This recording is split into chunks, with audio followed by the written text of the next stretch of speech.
சேனலை சப்ஸ்கிரைப் செய்யாதவங்க சேனலை சப்ஸ்கிரைப் செஞ்சுக்கிட்டு செய்திகளை தெரிந்து கொள்ளும்படி அன்புடன் கேட்டுக்கொள்கிறேன். வணக்கம். இன்றைய முக்கிய செய்திகள். தமிழக சட்டமன்ற தேர்தலில் போட்டியிடும் முக்கிய அரசியல் தலைவர்களின் தொகுதிகளில் மாலை 5 மணி வரை பதிவான வாக்குப்பதிவு சதவிகித விவரங்கள் தற்போது வெளியாகியுள்ளன. இதில் முன்னாள் முதல்வர் எடப்பாடி பழனிசாமி போட்டியிடும் தொகுதியில் மிக அதிகப்படியான வாக்குகள் பதிவாகி முன்னிலை பெற்றுள்ளது. அதிமுக பொதுச் செயலாளர் எடப்பாடி பழனிசாமி போட்டியிடும் சேலம் மாவட்டத்தின் எடப்பாடி தொகுதியில் வரலாறு காணாத வகையில் 89.9% வாக்குகள் பதிவாகியுள்ளன. இது மற்ற முக்கிய தலைவர்களின் தொகுதிகளை விட மிக அதிகபட்ச சதவிகிதம் ஆகும் என்றும், தமிழக முதல்வர் போட்டியிடும் சென்னை கொளத்தூர் தொகுதியில் 83.58% வாக்குகள் பதிவாகியுள்ளன. தலைநகரின் முக்கிய தொகுதியாக கருதப்படும் இங்கு மக்கள் ஆர்வத்துடன் வாக்களித்துள்ளனர். தமிழக வெற்றி கழக தலைவர் விஜய் போட்டியிடும் சென்னை பெரம்பூர் தொகுதியில் 86.72% வாக்குகளும், திருச்சி கிழக்கு தொகுதியில் 79.32% வாக்குகளும் பதிவாகியுள்ளன. பெரம்பூர் தொகுதியில் வாக்குப்பதிவு மிகவும் விறுவிறுப்பாக நடைபெற்றுள்ளது. நாம் தமிழர் கட்சியின் தலைமை ஒருங்கிணைப்பாளர் சீமான் போட்டியிடும் காரைக்குடி தொகுதியில் 71.88% வாக்குகள் பதிவாகியுள்ளன. தலைவர்கள் களம் காணும் இந்த 4 தொகுதிகளிலும் சராசரியாக 80% மேல் வாக்குகள் பதிவாகியுள்ளன. மக்கள் தங்களின் எதிர்காலத்தை தீர்மானிக்க திரண்டு வந்து வாக்களித்துள்ளது தமிழக அரசியலில் பெரும் எதிர்பார்ப்பை ஏற்படுத்தியுள்ளது.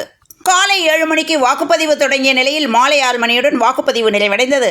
மாலை 6 மணிக்கு முன்பாக வாக்கு மையத்திற்கு வந்தவர்களுக்கு டோக்கன்கள் வழங்கப்பட்டு அவர்கள் மட்டும் தங்கள் வாக்கை பதிவு செய்ய அனுமதிக்கப்பட்டு வருகின்றனர். இந்த நிலையில் சென்னை துறைமுகம் தொகுதி வேட்பாளரும் திமுக அமைச்சருமான சேகர் பாபு அவர் தொகுதியில் உள்ள ஒரு பூத்திற்கு சென்றுள்ளார். அதேபோல் அத்தொகுதியின் தாவேகா வேட்பாளரான சினோரா அசோக்கும் அந்த பூத்திற்கு வந்துள்ளார். அப்போது திமுகவினர் பலர் வாக்கு மையத்தின் வெளியே நின்றிருந்ததாக கூறப்படுகிறது. அதற்கு தாவேகாவினர் எதிர்ப்பு தெரிவித்த நிலையில் திமுகவினரை அங்கிருந்து அப்புறப்படுத்த தாவேகா வேட்பாளர் சினோரா அசோக் தெரிவித்துள்ளார்.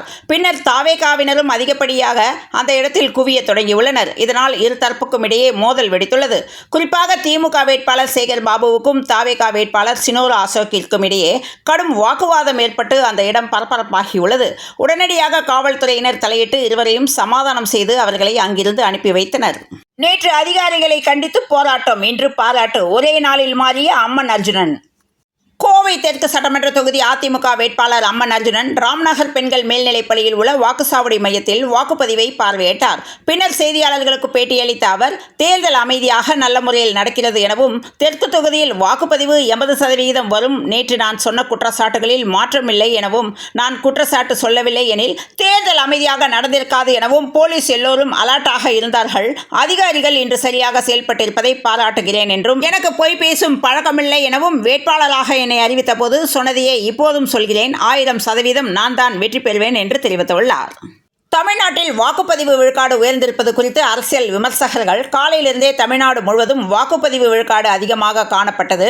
மாலை 5 மணி நிலவரப்படி அதிகபட்சமாக கரூரில் 89.32%, சேலத்தில் 88%, ஈரோட்டில் 87.59% என உச்சம் தொட்டுள்ளது. தமிழ்நாட்டில் இதுவரை இல்லாத அளவிற்கு வாக்குப்பதிவு சதவிகிதம் உயர்ந்திருப்பது உண்மைதான்.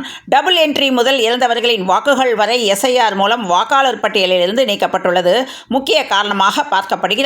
அதேவேளையில் இளம் தலைமுறை மற்றும் முதல் தலைமுறை வாக்காளர்களின் எழுச்சியும் இந்த தேர்தல்களில் அளவுக்கு அதிகமாக காணப்படுகிறது. இவற்றின் காரணமாகவே யாரும் எதிர்பார்க்காத வகையில் வாக்குப்பதிவு எண்ணிக்கை உயர்ந்துள்ளது. இது யாருக்கும் சாதகம், யாருக்கு பாதகம் வருகின்ற மே 4ஆம் தேதி தெரிய வரும் என்று தெரிவித்துள்ளனர்.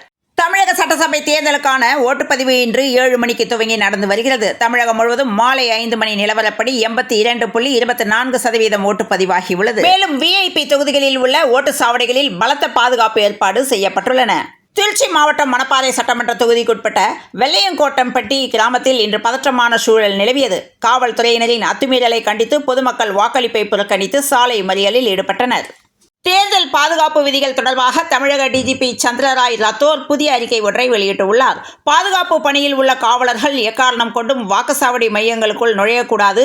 வாக்குச்சாவடி தலைமை அலுவலரின் முறையான அனுமதி இருந்தால் மட்டுமே போலீசார் உள்ளே செல்ல வேண்டும் எனவும், காவலர்கள் அனைவரும் வாக்குச்சாவடியின் வெளிக்கதவு அருகிலேயே நின்று தங்களது கடமையை ஆற்ற வேண்டும் எனவும், இந்த உத்தரவு குறித்து மண்டல ரோந்து பிரிவினர் வயர்லெஸ் கருவிகள் மூலம் காவலர்களுக்கு தொடர்ந்து அறிவுறுத்தல்களை வழங்க வேண்டும் எனவும், விதிமுறைகளை மீறுபவர்கள் அல்லது பணியில் கவனக்குறைவாக இருப்பவர்கள் மீது கடும் ஒழுங்கு நடவடிக்கை எடுக்கப்படும் என எச்சரிக்கப்பட்டுள்ளது. இந்த விதிமுறைகள் முறையாக பின்பற்றப்படுவதை உறுதி செய்ய மாவட்ட எஸ்பிக்கள், காவல் ஆணையாளர்கள், மண்டல ஐஜிக்கள் மற்றும் சரக டிஐஜிகள் தங்கள் எல்லைக்குட்பட்ட பகுதிகளில் உன்னிப்பாக கண்காணிக்க வேண்டும் என்று டிஜிபி அறிவுறுத்தியுள்ளார். வாக்குப்பதிவு இன்னும் சில மணி நேரங்களில் நிறைவடைய உள்ள நிலையில் தேர்தல் நடைமுறைகள் வெளிப்படையாகவும் விதிகளுக்கு உட்பட்டும் நடப்பதை உறுதி செய்யவே இந்த உத்தரவு பிறப்பிக்கப்பட்டுள்ளது. வாக்குச்சாவடிக்குள் ரீல்ஸ் விசில் சின்னத்திற்கு வாக்களித்ததை வீடியோ எடுத்த தாவேக ஆதரவாளர் கைது. தமிழக சட்டசபை தேர்தலுக்கான வாக்குப்பதிவு இன்று விறுவிறுப்பாக நடைபெற்று வந்த நிலையில் தேர்தல் விதிமுறைகளை மீறி வாக்குச்சாவடிக்குள் வீடியோ எடுத்த நபர் கைது செய்யப்பட்டுள்ளார். திருச்சி மேற்கு தொகுதிக்குட்பட்ட வெஸ்டிப்பள்ளியில் அமைக்கப்பட்டுள்ள வாக்குச்சாவடி மையத்தில் திமுகவின் துணை பொதுச் செயலாளரும் மாநிலங்களவை உறுப்பினருமான திருச்சி சிவா வாக்களித்தார். பின்னர் செய்தியாளர்களிடம் பேசியபோது அவர் மக்கள் ஆர்வத்துடன் காலை முதல் வாக்களிப்பது மகிழ்ச்சி அளிப்பதாகவும் திமுக அரசின் திட்டங்களே எங்களை வெற்றி பெற வைக்கும் என வாக்களித்த பின் திருச்சி சிவா பேட்டியளித்துள்ளார். தென்காசி மாவட்டம் வாசுதேவநல்லூர் சட்டமன்ற தொகுதியில் உள்ள பல்வேறு வாக்குச்சாவடிகளில் மின்னணு வாக்குப்பதிவு இயந்திரங்கள் தேர்தல் விதிமுறைகளுக்கு மாறாக தவறான வரிசையில் வைக்கப்பட்டிருப்பதாக தென்காசி மாவட்ட பாஜக தலைவர் அனந்தன் ஐயசாமி தேர்தல் ஆணையத்திடம் அவசர புகார் அளித்துள்ளார். கோவை வடக்கு தொகுதி பாரதிய ஜனதா கட்சி வேட்பாளர் வானதி ஸ்ரீனிவாசன் கோவையில் தனது வாக்கினை பதிவு செய்தார். அதனைத் தொடர்ந்து செய்தியாளர்களை சந்தித்து அவர் பேசும்போது 2026 சட்டமன்ற தேர்தல் வாக்குப்பதிவு மிகவும் விறுவிறுப்பாக நடைபெற்று வருகிறது. குறிப்பாக பெண்களும் இளைஞர்களும் ஆர்வத்துடன் வந்து அதிக அளவில் வாக்களித்து வருவது மகிழ்ச்சி அளிக்கிறது. மக்கள் மாற்றத்தை விரும்புகிறார்கள் என்பது அவர்களின் எழுச்சியிலேயே தெரிகிறது எனவும் தேர்தல் பரபரப்பிற்கு மத்தியிலும் திமுக இன்று காலை வரை கோல்டு காயின், சில்வர் காயின் என புதிய நாடகங்களை அரங்கேற்றி வருகின்றது என்று தெரிவித்துள்ளார்.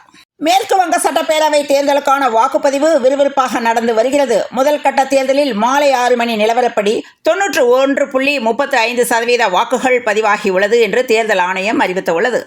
மொத்தம் 4023 வேட்பாளர்கள் களத்தில் உள்ளனர். அரசியல் தலைவர்கள், சினிமா பிரபலங்கள், பொதுமக்கள் என எல்லோரும் வரிசையில் நின்று ஆர்வத்துடன் வாக்குகளை செலுத்தி வருகின்றனர். இந்நிலையில் தான் வாக்களித்த புகைப்படத்தை பகிர்ந்து நடிகை சிம்ரன் பதிவிட்டுள்ளார். அவர் வெளியிட்டிருக்கும் பதிவில் நாடகங்களை தவிர்த்து யதார்த்தத்தில் கவனம் செலுத்துவோம் எனவும், இது வாக்குச்சாவடி சினிமா படப்பிடிப்பு தளமல்ல, நாம் வாக்களிக்கும் போது அனைவரும் ஒன்றே, வாக்களிப்பது எனது உரிமை மட்டுமல்ல, அது எனது கடமையும் கூட என்று பதிவிட்டுள்ளார். இன்று மேற்கு வங்கத்தில் முதல் கட்ட சட்டமன்ற தேர்தல் நடந்து வருகிறது. 2011ஆம் ஆண்டு முதல் மேற்கு வங்கத்தின் முதலமைச்சராக இருந்து வரும் திரிணாமுல் காங்கிரசின் மம்தா பானர்ஜி 4வது முறையாக ஆட்சியை தக்க வைப்பாரா என்கிற கேள்வி இருந்து வருகிறது.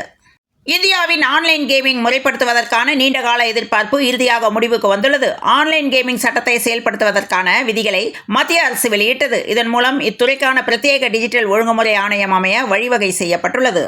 வாரத்தில் 2-3 முறை திரிபலாசூரணத்தை அரை டீஸ்பூன் அளவு மாலை வேளையில் வெதுவெதுப்பான நீரில் சாப்பிடுவது நல்லது எனவும், இது அடுத்த நாள் சிரமமின்றி மலம் வெளியேறுவதற்கு உதவும். வாய்ப்பு நிற்பவர்கள் இரவில் பல் துலக்கிய பிறகு திரிபலாசூரணம் கலந்த நீரால் வாய்க்கொப்பளித்து வந்தால் வாய்ப்புண் விரைவில் ஆறிவிடும் என்று வாய் சுகாதாரமும் மேம்படும் எனவும், இரத்த அழுத்தம், நீரிழிவு போன்றவை உள்ளவர்கள் மற்றும் வேறு ஏதேனும் ஆங்கில மருந்துகள் உட்கொள்கிறவர்கள் திரிபலாசூரணத்தை சாப்பிடலாமா என்ற சந்தேகம் பலருக்கு இருக்கிறது.